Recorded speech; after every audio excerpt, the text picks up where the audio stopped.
And we back. Hey guys, welcome to my channel, Watch Your Mouth Reviews. This is your boy James, where I am here to give my honest review while trying to watch my mouth. Not gonna happen in this video, but that's all right. We'll live to fight another day. Joining me as always is my co-host, Mrs. Best. Y'all say what's up to her. Hello, good evening. Like and share the video, subscribe, and comment your opinions.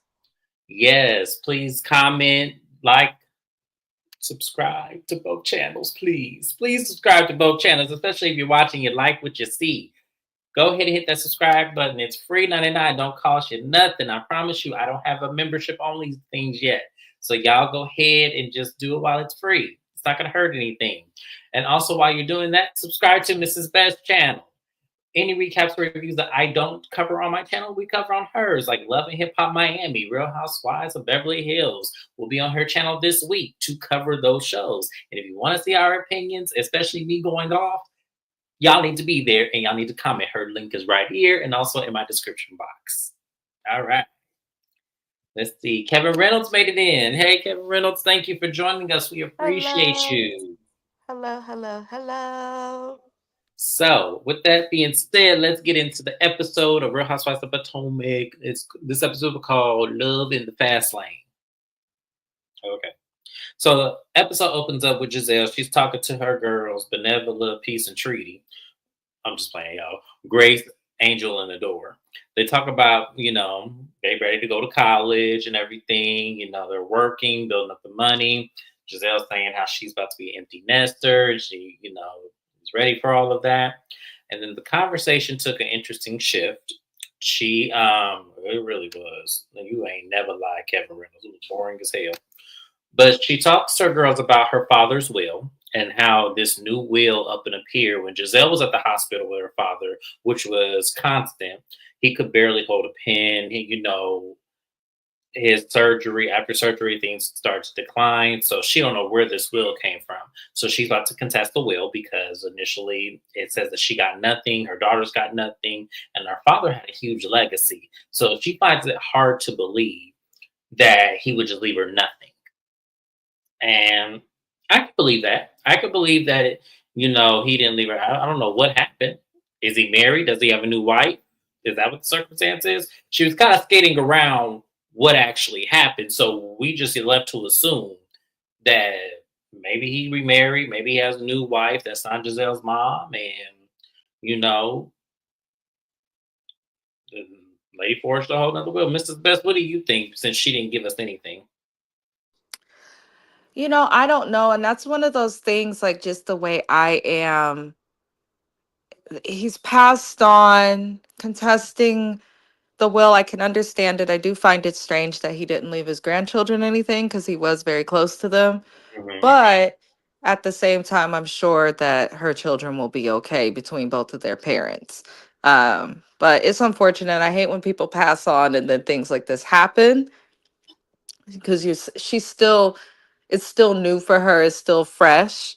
And so to even have to go to court for any of that, it's unfortunate. But I don't feel it's something that she really needed to talk about all that much on the show. So I guess I'm glad she did. But how do I say this politely? This is not entertainment for me. Like on a Sunday night, this is not entertainment for me. I need Giselle to give a little bit more. The situation is unfortunate, and I do actually empathize with her with that situation because no one should have to go through that, especially so soon after his passing. However, comma is not entertaining, and it kind of starts the episode off on like a sad like type of energy. Like it just changes the tone, you know. So yeah. I agree. It's realistically, she doesn't give anything, and she's been on this show way too long. Now I'm starting to feel like she should have left with Robin. She should have left with Robin because she's not giving anything. Giselle assured the girls because Pastor Jamal Bryant has remarried, and he told Giselle that he has a trust for the girls, so don't worry about anything. And then the girls said, "Well, you need to do that too if you decide to get remarried." And Giselle's like, "I don't think I'm gonna get remarried. I can't trust people and all this out here." And I'm looking at Giselle like, I don't think she gonna get remarried either. I don't think "You nobody can like put up Sheree? with her ass. She another Sheree." That's what that's giving. She another Sheree. It's all right, Sheree doing good these days. She was just on the shade room in her little fishnets. I see you, Sheree. But that was pretty much it with Giselle and her kids. We wish the best for her because that's a very sticky situation. So sadly, so Giselle and Karen is the face of, yeah, and I don't understand why. I feel like they need to recast this entire cast. So Stacy and Gunkle TJ, yeah, like how I did that, are out at her little crash pad that she got in the city, and he's planning to cook her a pizza, and this fool put on a damn bonnet instead of a chef's hat. Y'all, I think he's trolling. At this point, I think he's trolling. I think he knows exactly what he's doing. And also, Bravo in that call center. I need to call y'all out real quick. Bravo in that call center.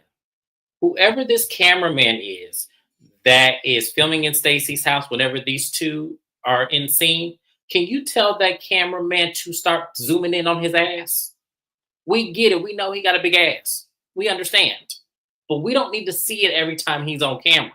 So whoever that cameraman is, stop zooming in on that man's ass. Bravo, tell him to stop zooming in on that man's ass because I don't want to see it no more. Now, that's all I had to say. But Stacy brings up his behavior at Wendy's birthday party and how he was snapping at her and everything, and she just felt like it was, out of left field. And he says, "Well, you kind of just left me there. I didn't know anybody." And Stacy in her confessional said, "Look, there were other men at the party. You could have easily mingled with the other men." And I said, "Stacy, them men wasn't his type. So no, he's not going to mingle with those men. That's not how this works. That's not how this works." And Stacey, I'm starting not to feel sorry for you.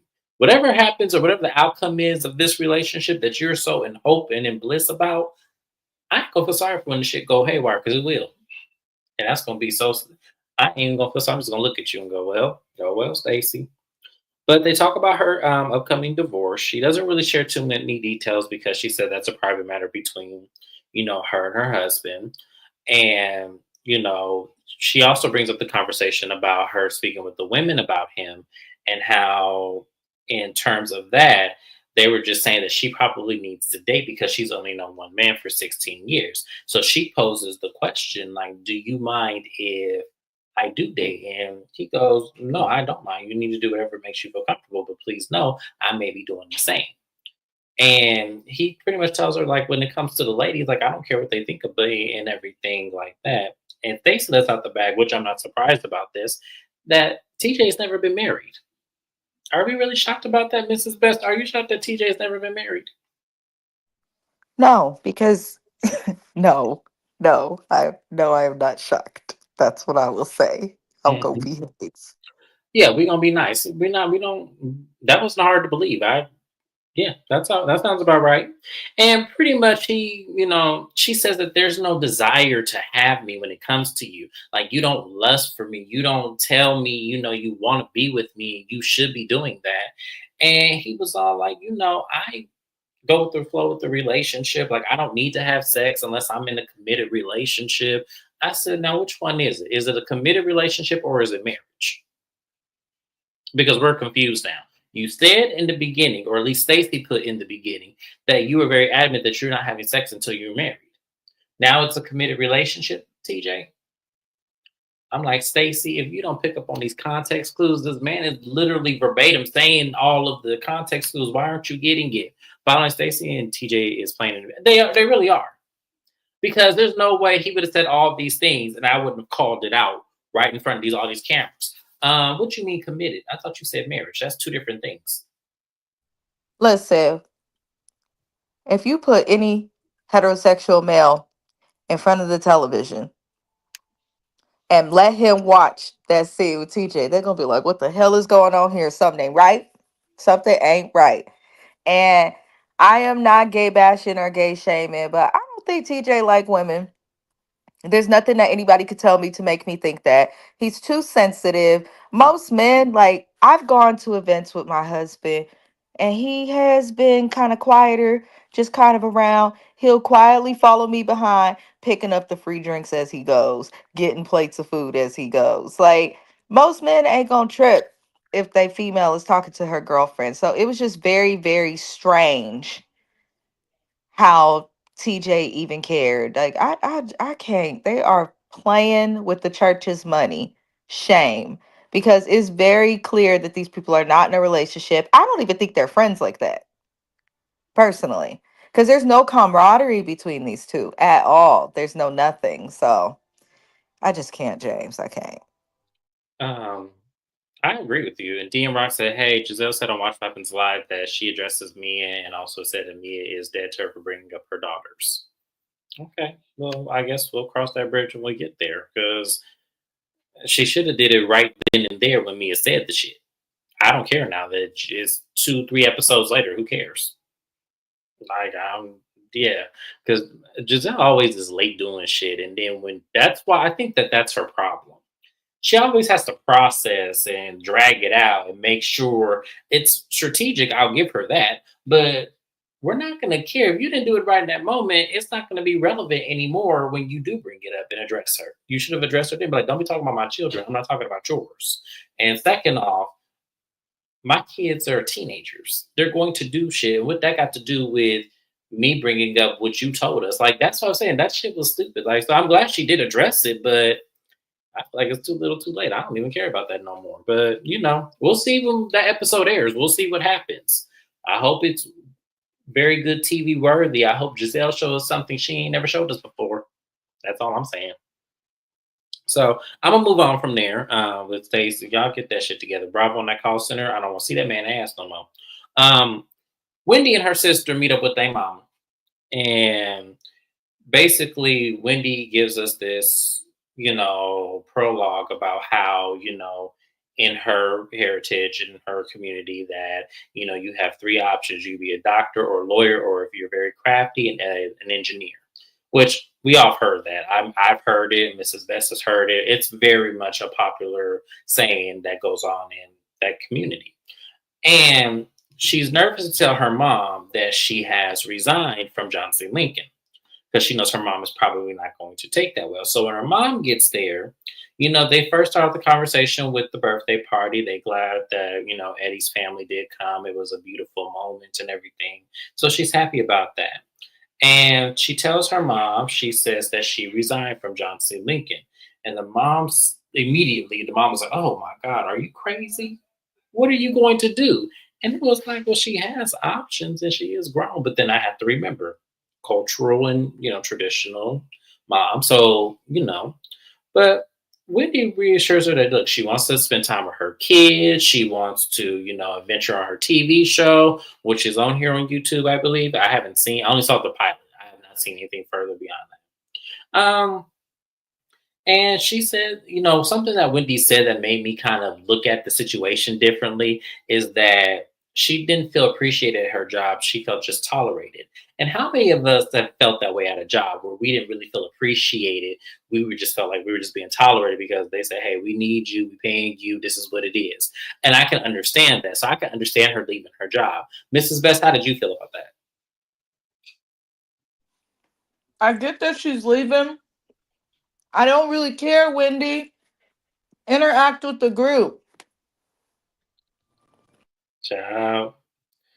Wendy works at another university and teaches reality. Yeah, I heard about that. I did. And congratulations to her, because that's awesome. I didn't realize that they actually were going to make that a course in any university or college. But the fact that they were able to push the envelope and have her teach the class, that is a huge accomplishment, y'all. And it should come with a nice salary as well. So shout out to Dr. Wendy Ostefo for booking a gig like that. I'm proud of her for that. I really am.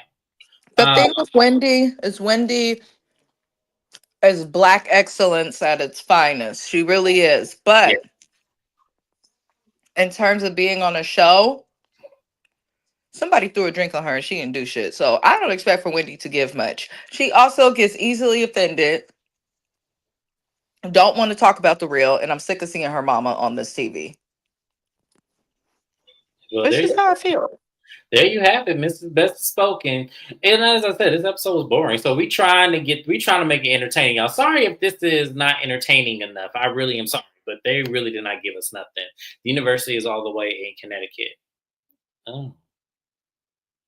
Well, I mean, she can do it online. It can be an online course. You don't have to go to Connecticut. Is it a like in session type of class, or is it online?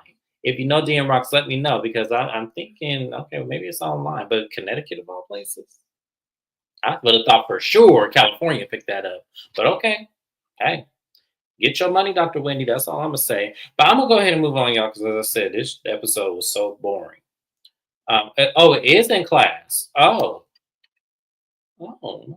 okay. Well, a semester only a few months. That's nothing wrong with that. I don't think that Wendy and Eddie live too close to the Potomac area. I feel like they spend most of their time more up northeast, I guess they'll say. I think From they what just I come down to understood, film. yeah, from what I understood, Wendy lives in Baltimore, which is about I think they said about an hour and a half drive from Potomac, or maybe even 2 hours.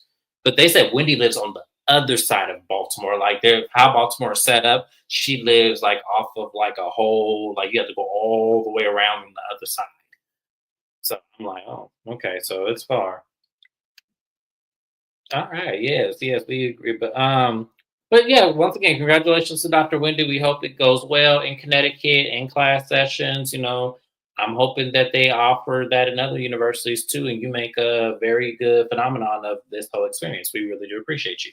Moving on from there, y'all. Giselle and Ashley do a private speed date session, which I feel like was so staged and it was so random. The minute they were random, they didn't give anything. Okay, so good. I'm glad I was right about that. They didn't give anything. This was so stupid, and I was like, okay, Giselle and Ashley, y'all just gonna continue just to play in our faces with this. But at the end of it, I'm not gonna go through all that because the shit the men was asking and the shit they were doing was stupid. But Ashley chooses a guy named Josh, who we'll talk about later in this review, because she does go out on a date with him. And Giselle picks a guy named Namaste. That's what I think his name was. He looked like a good mix of Sherman and Jamal. He really did. And Giselle like them kind of men. Real dark skin, bald headed. Something like that, and just interesting. She has very interesting taste in men. Mrs. Best, how did you feel about the men they chose, and how did you feel about the speed date thing? Bravo. One of these heifers ain't even divorced yet. That's what I What was the like. hell is Bravo doing with the I Housewives don't of know. Potomac? We've just had some weird episodes. Listen, you're gonna put the two least liked people on the cast and put them on a date like we give a damn to watch. And why doesn't Giselle ever put makeup on her neck? It's all discolored and shriveled up. But separate from that, I listen. I don't care to see Ashley date because she's been dating anyway. She hasn't struggled with that. She's dated a few people since she separated from Michael, and the bitch ain't divorced. As for Giselle, based on the earlier seasons, I don't really give a damn to see her date either. She has nothing. These girls are about to be in school, in college. She don't have a storyline, and Ashley done dragged this damn separation forward slash divorce so long that no one cares anymore. I just want them off the show. I don't really give a damn about forehead and neck dating. I don't care. None of us cared. That's why I said this was the most ridiculous thing ever. So we'll talk about Ashley and her date a little bit later. Um, so the next thing we see is Karen and Ray. They're outside talking, and Karen brings up, the incident of, her DUI and everything. I think the speed date. Hold on. I think the speed date is a pretest towards the upcoming dating show with the other housewives throughout the franchise. That's right. Ashley is going to be. Is it Ashley and Giselle, or is it just? I think it's just Ashley. They are doing some kind of dating show, and I'm not going to recap that. Sorry, I'm not interested in that. But you know, if I get enough comments and enough subscribers, I may do it. You just never know. But for right now, it doesn't seem to appease me at all. So moving on from there, we get Ray and Karen. They're at the house, and Karen said, she was doing some self-reflecting since the accidents happened and of her DUI, and she pretty much told Ray that she was going through a lot. She wasn't taking care of herself, and she was really angry with him, for all the things that have gone on over the past decade or so. with his taxes and her parents dying. She felt like he really was not supporting her. Jazzy is not going to appear anymore. She's done. Is she? That was I it? love when DM Rocks come in the chat because DM Rocks always comes in the chat with the tea and it be hot. So I thank you. Both Ashley and Giselle are scheduled to be on the dating show. Oh, okay. Well, hey, good luck to them both. But Jazzy's not coming back no more. So we went through all that drama with her at the beginning, her coming out bloggers and stuff, and her talking about this man and whether or not Her he had enough man is women. in the NFL, and I feel like, and he's on a team that's done really well. They've won a few Super Bowls in recent times. So I feel like it has something to do with him because all of these interviews she's done, when it's a bad look for her, the baby mama speaking out, it's a bad look upon him. Y'all know people who are active in sports, they be really wanting them to have clean images and things of that nature. So I feel like that is a piece of it. And I would use shows like Basketball Wives as an example. That's why they always get women who are exes, and if they are actively with somebody, then they're usually retired, like Doug and Jackie Christie when you see them on the show. But it's Mm. very rare that you see the women of athletes do reality shows while their men are like active because they want them to have a certain image. So I'm not surprised that Jazzy is done. It's too much. And her quitting the or whatever the hell happens, it just confirms like, girl, if you got with this man in good faith and there was no mess when you got with him, then none of this would matter. I'm just saying, she came on reality TV being Latricia 2.0. We couldn't get a straight answer from her. We couldn't get a timeline from her. So, of course, the YouTube bloggers, the only one I really followed out of the equation was Color Me Pink, and she went in. And then Color Me Pink not really retaliated, but really just put in the facts. She didn't really have a problem with her, and she offered for Jazzy to come on her platform to dispel or give her insight on when the relationship began and how it is currently. So that was Jazzy's fault. She shouldn't even have commented. Like, she know how this shit work. Like, she don't give me she's an amateur to this. So that was her own fault. So, I ain't gonna miss her. I did like her for the most part, but I'm not gonna miss her. Jazzy's boyfriend does not play at all. He's a practice. Oh, someone was saying that about Simone Biles' husband too. But yeah, hence why Kay was bumped up as an actual housewife. Oh, so that was the reason. Okay, makes sense. Makes sense. Where was we at, y'all? What was we talking about before we got sidetracked? Karen and Ray. So yeah, Karen and Ray was she was saying that all of the things that had collectively happened, raised taxes, her parents passing, she just was in a very manic state, and Ray wasn't really supporting her. So I guess her reaction and her response to numb the pain was to turn to the bottle. So I know a lot of people do that. That's not something that's new. A lot of people, turn to alcohol or turn to, certain drugs and stuff just so, they can numb the pain of whatever that is they're feeling. So I guess Karen, in a way, was trying to say that she was so mad at Ray and where the state of their marriage is, that's where all of this started. And that's how she ended up where she ended up with this DUI situation. And I'm just like, well, Karen, yeah, but no. I'm sorry, y'all. I know I really want to. Hi, Coco Goddess. Thank you for being here. We appreciate you. Jazzy probably found out about another pregnant and didn't want it to on camera. Oh, is that what's going on? I don't follow her, y'all. What I don't follow. I don't even know what his name is. So, but it wouldn't surprise me. It wouldn't surprise me at all. And thank you for being here, Coco Goddess. We really appreciate you being here. Yeah, Karen is bullshit. I wasn't trying to say it like that, but Karen, yeah, but no, that's not no no no no no. We can love Karen and her personality. We can still love the grand dame, but also be hold her accountable. Like Karen has not gave much in a couple of seasons. She is a confessional gangster. But in front of the ladies, it's not too much. She picks on the easiest target. But I'm looking at this like, Karen, you did it. Just be accountable. Whether it got dismissed or not, the one thing that is true, that is proven, is you did drive while drunk. Right. You could have hurt yourself. You could have hurt other people. She just, I'm over Karen with this. And Ray personally looked like he don't give a damn. He's like, look, Trick, I am old as hell. You got me driving around. I know Ray probably drives slow as hell. He said, Hmm. okay, the taxes thing, she probably still bringing it up because that's probably why he got to drive her around. Because what I heard is they can't afford Uber. So They must can't because the thing about it is, I'm making that assumption based on the fact that she ain't got current insurance on the car she crashed. She it ain't got wasn't it registered. wasn't registered. It's a 2017 Maserati. I think you pronounce it Gibble.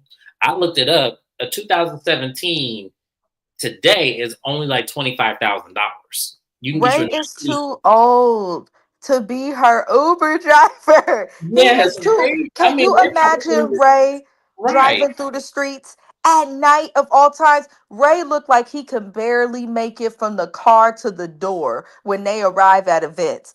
And she got this poor thing driving around at night. I said, what the hell? Coco got Oh, careless that's about the dog. right, y'all. Rest in peace to Matt. He did pass away. I think it was unfortunately suicide. And oh my gosh, yes, her assistant Matt. They just had posted that he died a couple of weeks ago, and I meant to say it on my channel, and I totally forgot. But yeah, he did pass away. Hmm. She does have a lot of people that are close to her and around her that are passing away, and in such large numbers that could be like stressful. But hell, listen, Kevin. She got this old man driving around. That's just as dangerous as her driving drunk. Ray is Because old. I could just picture him with his glasses and with the steering wheel saying, The "I'm man going can barely to." walk. He could You know, barely y'all know it's walk dark to the in the front on the street, door. so y'all know they ain't got no lights like that. So I'm like, And I am not age shaming Ray. We know that he's older. Karen's older also, but nah, Ray is this man's about to be 80, y'all. This ain't no like spring he break. should not be They driving. shouldn't be driving her at all. And he would say, "I'm just gonna drive for you, baby. I know I'm your personal taxi." And I'm just looking at him like, uh, we're trying to make this shit funny because that Karen racing was some bullshit. I'm Karen, not trying to make nothing funny. I'm serious as hell. There's no way that there's Ray should not be driving. Okay? That is a senior citizen. He needs to go sit down somewhere. He has earned that right. I I'm just want just to know, Karen, what's respecting going my on really? elders. What's really going on? Like, I really Driving want to know, Karen like, around because she want to be close to the bottle. yeah, Karen, what's really going on? Do you regret paying those taxes? Because I mean, like, Why what's can't going on? why Like, what can't is you going drink at on? home, Karen? Why you got to drink and get Maybe I up? Why should can't just you a just drink at reminder home? for her being at home that she's putting up with all this bullshit. They had to sell that house. Damn. They renting currently right now in this house. So it's kind of like maybe she just is fed up and yeah, I know he's about almost 80. Yeah. Jesus, that is a senior citizen. He's lucky to have his mind. And I'm not being funny. He Yeah, we're is not being really funny. Yeah, lucky. that's true. I work for a senior center and a lot of our clients, they things shake, they struggle, strange pains. But they say all the time, baby, I'm just glad to have woken up. I'd be like, oh hell. But Damn. they be 78 years old. So I'm just like, she got him driving around. Oh, Yeah. not his Absolutely. I couldn't have said it better myself, Coco Goddess. Oh my God, yes. They are like the classic couple too. He's old as hell having to drive his wife around after fucking off the fortune, and she's just keeping the bottle close, a lush, Yeah, getting they into had to trouble on the do it, low. to be honest with you. But you know, that's just me. Jesus. I don't feel like that. All them old ass appliances in that first season house. No, I don't relate. I don't think they ever. I don't even think they had money like that. They might have had money, but it wasn't like that. Like to me, Based on Karen's wigs, I agree. Her yeah. season one wigs And were she had a atrocious. 2006 Mercedes. Like, come on, we ain't gonna act like Karen had all kind of money like that. No, I don't believe that at all. Because nothing added up. Nothing added up. Her house was huge, but she probably got that shit in in the 70s or 80s when using Shut your up, James. Not the 70s or 80s. She ain't that old. I can't stand you. Apple. Karen is 60. Karen is 60 what? 61? Yeah, she said triple 20 plus one. Okay, so that means she was born in, okay, she had to be born in the 60s. So, okay, maybe 80s and 90s. There you go. There you go. Well, hell, same shit, just different decade. But, I'm just saying, I don't believe they have money like that. I just don't. Nothing, the Black Bill Gates things was laughable and then also deplorable at the same time because I didn't believe that either. Hmm. Okay, so yeah, she's 61. Yeah, so yeah, I'm gonna give her 80s and 90s. I'll retract what I said and give her 80s and 90s. So and the appliances look like they're from the 50s. So I'm just saying she probably didn't have no money to renovate that house. That's all I'm saying. 'Cause Jesus. she sold it just like as is. So Oh, Lord. the next thing we're gonna move on from Karen Ray because I can go on all night about them. Kierna and Mia meet up, which was very odd to me considering how these two are. But Mia know that Kierna about that life, and also knowing that she couldn't get her when they were in North Carolina. So I guess she said, if I can't get her, I'm just gonna be best friends with her. Yeah, it was absolutely. That's I never believed that. I wish I had my channel back then. I wish I had my channel back then because I would have roasted the hell. Y'all not gonna sit up here and lie to us like that. We know what we looking at. That shit. Karen Wiggs used to be way the fuck back here. Come on, we not gonna play like that. Like, no, I'm sorry. Let me stop. Let me stop. Let me stop. I am choking on my food. Let me stop. So, anyways, y'all, Karen and Mia meet up. As Karen was walking in, Mia was on the phone with Gordon, and he sounded a little upset and frazzled, and she was trying to rush him off the phone. And then once Karen got there, she immediately just started, pouring in on what's going on. And you know, she said that that Gordon wants them to still be married, but just not to be intimate with each other. And I'm like, that's basically what y'all are doing right now. But Kiana basically gives her advice that there needs to be boundaries. And then she also asked about the paternity test because she was hearing that around. And Mia said, "Oh yeah, we're gonna get a paternity test because I know that biologically or whatever she said that he's Gordon's, then what the fuck are you doing? It's really stupid." But then she says that, her ink wants the paternity test so he can be sure. And it's like, me, I'm about tired of this. I'm about tired of this. Because what is it? Did you sleep with this man and is it this man's baby and you just being hush hush about it because you don't want to look like what you look like on TV? Is that what it is? Because I'm sick of hearing this. Either do it, find out, we don't care either way. It's gonna be fucked up and we're gonna read you, but I don't really care. So I'm just saying. Kay had just left from getting a contract from a school with that uniform on. She's an employee, not a partner. Oh, with her man's firm. Oh yeah, I went in on her because there's no way. I'm sorry. There's no way. If I'm not married to you, I'm not gonna do all of that. Yeah, I I'm not agree. gonna do all that. I'm not gonna do all of that.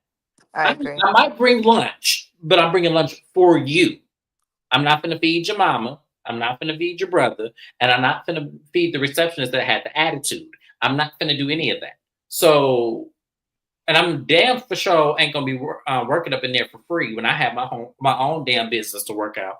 And I'm not going to be up in here with you trying to clown me and trying to look impressionable in front of your brother and your mama. I'm not going to do that either. So she's stupid. She's very stupid. I don't like Karen. I do. I like her a lot, but how she look right now, and mind you, we only see a little snippet, but based on the snippet, I can imagine that the rest of that scene could be far off. That's what I'm saying. And Gar has been having many episodes since season 1. Yeah, yeah, he has. Yeah, that's nothing new. That's why they're just now putting a name to it. But he looked, man, like his behavior their first season was very odd, and I wish I had my channel then because I would have said it then. Like, I don't believe I think something else is going on. But they're talking, and Kiana pretty much tells her that, you need to have boundaries set in place. You need to make sure that, you're not, making like a mockery of this. And that's some shit she was saying. I don't really care anymore because this is me as bullshit ass storyline. And I'm not even gonna talk about the ending part. But Mrs. Vester, anything you want to add to that? In relation to Mia, I'd like to quote rapper Skipper the Flipper. A hoe gonna be a hoe and a bitch gonna always be bitching. I think that that applies to Mia. Um, Secondly, I'm really annoyed with how she brings up Gordon's mania. I think she's painting somewhat of a false narrative on bipolar disorder and the characteristics of that disease. Um, if this man has seen a doctor and has gotten his meds in order, unless he's not taking the meds, there should be no reason for him to be manic. It's just a lot for me. Maybe I'm sensitive to it because I do work in the field, but at the same time, I feel like Mia is using Gordon's mania at certain times as an excuse when he's maybe not actually being manic to get away with her bullshit. But I also believe that Mia is the example of not being able to turn a hoe into a housewife.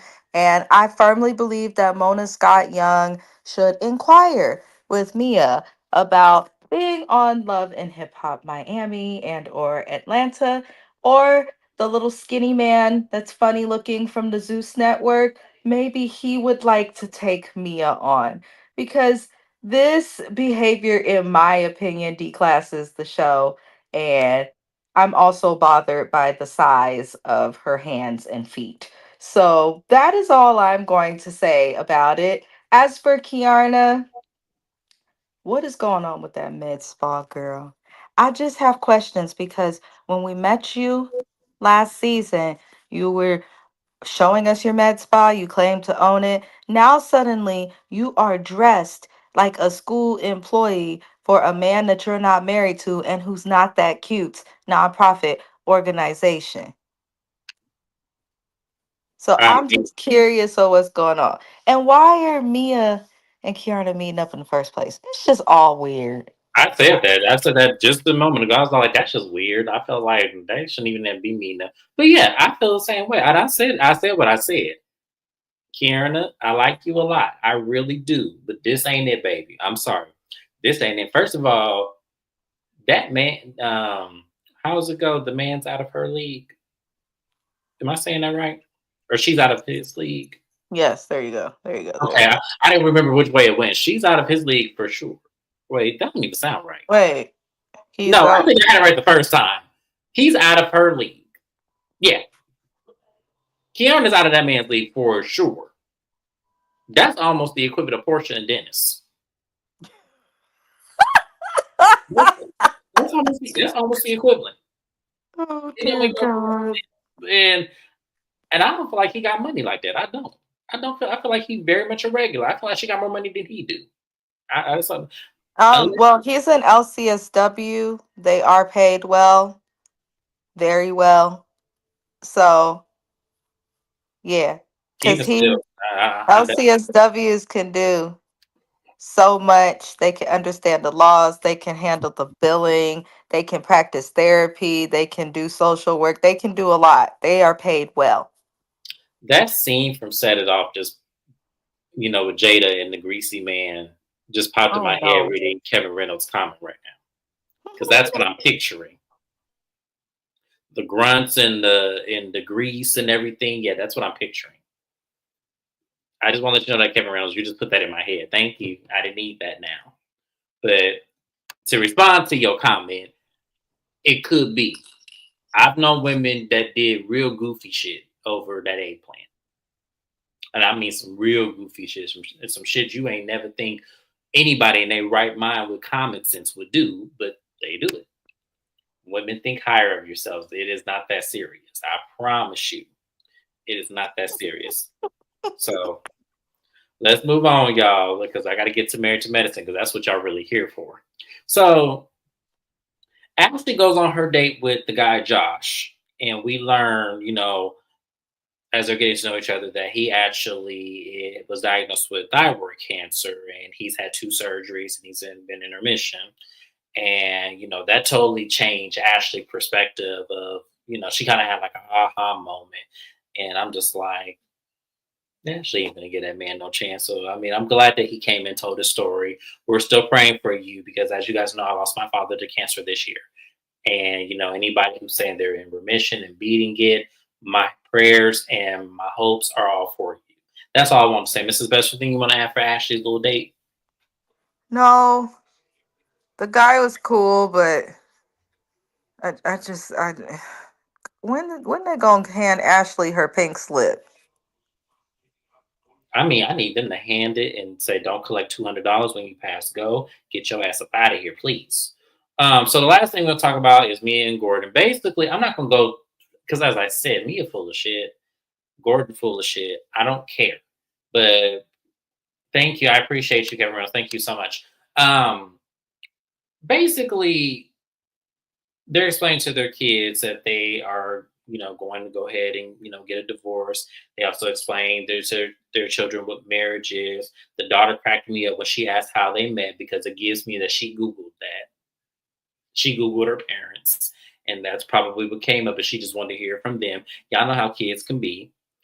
And pretty much they leave that conversation with they don't want their kids to understand toxicity being normal in marriage. And I said that's funny coming from both of y'all. And she brings up, she met with Kay, and Kay's real, influence in, the medical field, and and psychology and everything. And she was just saying that they have to put some boundaries in place. That she says that it's weird that you live in the same building. And I'm looking at Mia like, how dare you? How dare you? Because no, you didn't mess up the church's money. And then when that man needed you at his for his last dime, here you go trying to put some boundaries, and then you put the real reason out, which we all knew the real reason. It was Ink. Ink is like, look, you ain't here for me because you too worried about him. And I want to tell Ink, sir, just because she didn't choose you first because she chose the money this time, you don't get to then put these kind of restrictions on her, knowing that she's still married to this man. I don't want Ink to say anything until I can verify his paycheck stub. I need to see his paycheck stub, his direct deposit. That is all that I need to see. I am annoyed with Mia. I'm gonna let you finish, but I'm just annoyed with Mia James. I was pretty much going to say that. I'm like, I don't need. This is why I'm saying, y'all, Mia. I can't with Mia's storyline. I can't even finish this because it's such crash and bullshit. It's like I can't. Like It's the way that they filmed same those thing. kids was Yeah. atrocious. And the way that Mia approached the conversation with her kids, it felt like she was using her kids for a moment on the show to continue her storyline. I did not like that. I feel like kids should be protected. Kids should be allowed to be innocent. Mia's acting like she wants her kids to be innocent, but at the same time, you're taking away their innocence by talking to them about this divorce in the way that she's talking to them about it. And then you're forcing them to talk about it on camera. The kids look like they have anger about Ink, especially the Yeah. daughter. Like, instead of filming your fucking kids, bitch, you should be calling a child therapist or somebody to talk to them so that they can navigate through their feelings. That's why when parents go to court to figure out custody and divorces, they often require the kids to see a therapist through the mediation process. Like, she's not protecting her kids as much as she could, in my personal opinion. But at the same time, I'm not a parent, so I could be wrong. But it just seems like something super sensitive that you shouldn't talk to with about with like on camera. To me, unless they were at an age where they would understand Yeah, they didn't it. seem to fully grasp They it. They didn't have it fully in their grasp mind that it. they'll get back together. They're confused about Mr. Ink. Like, I They're didn't. confused why Daddy has his own place in the same building. They're confused on why Mommy in the bed with Mr. Ink. They're confused on. Yeah, I remember that. And she was foul as hell. And then had the nerve to tell Candace like if her mom relapsed that she was coming after Candace. I remember that. That shit pissed me off to no end. That's why I stopped seeing it for She uses the most important people to her in sensitive her. situations to her advantage to be relevant on the show. And I'm over it. When you do it with the kids, it's like I feel like all people, whether you're parents or not, we all have a duty to protect children. Mia, this is some bullshit. Bravo, this is some bullshit. It's like, why? Why film it? And Gordon, you too. You just sat there. You could tell Gordon was not okay with the conversation, but he didn't do nothing to stand up and interrupt it because Mia's probably just going to blame Well, it on Mania. right, absolutely. Gordon worried about the rent being paid on the first, so of course he's going to put up with the bullshit. So yes, I'm not, and yeah, I can't with them. Like, oh, I can't wait for Bravo. I guess, I guess it gets us mad, and it's because the shit is so stupid. But I guess. But that was Real Housewives of Potomac, y'all. I told you I'm not going to spend too much time on this. We spent longer than I thought we were on this episode. But that was pretty much the episode. This was so boring and just such a crazy ass filler episode. So hopefully they spice it up, and I cannot wait. But that was it, y'all. I appreciate everybody in the comments. Y'all were live in these comments. I hope y'all come to my Married to Medicine live, which will be in a few minutes here because we finna go in. We got some damage control to do, y'all. We got some damage control to do, so please do not miss it. Y'all do not want to miss it. I promise you, it's gonna be some shit I've never done on my channel before. So, with that being said, I'm going to go ahead and end this live. Mrs. Best, thank you for being here. Everyone in the chat, thank you for being here. Like, comment, and subscribe to both channels. Any reviews or recaps I don't do on my channel, we do on Mrs. Best's channel. So make sure you are subscribed to her too. And I will see you guys on my next live. Peace out, y'all.